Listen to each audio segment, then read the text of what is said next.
Hello and welcome back to the channel.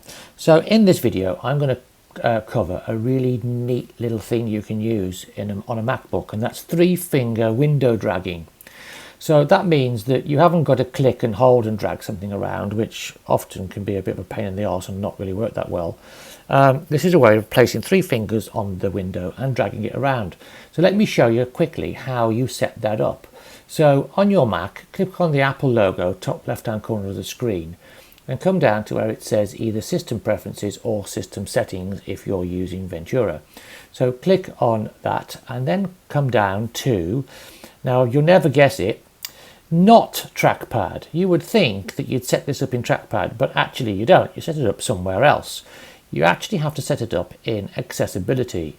So you click on the Accessibility icon and then you scroll down to where it says Pointer Control. On Pointer Control, we then want to go and set up Trackpad options. So click on Trackpad options. I've already got mine enabled, so this probably won't be enabled. Put a tick in the box if it's not there and use the drop down box and change this to three-finger drag and then click on OK. Now, I don't know if you can hear this or not, but I'm going to click my trackpad on my MacBook. So this is the clicking of the trackpad 1. That's that click there. Or I can just place the mouse over the top of any window, and I can just put three fingers on the trackpad and move that around, which is way easier than having to click and hold and it doesn't go to the right place and blah blah.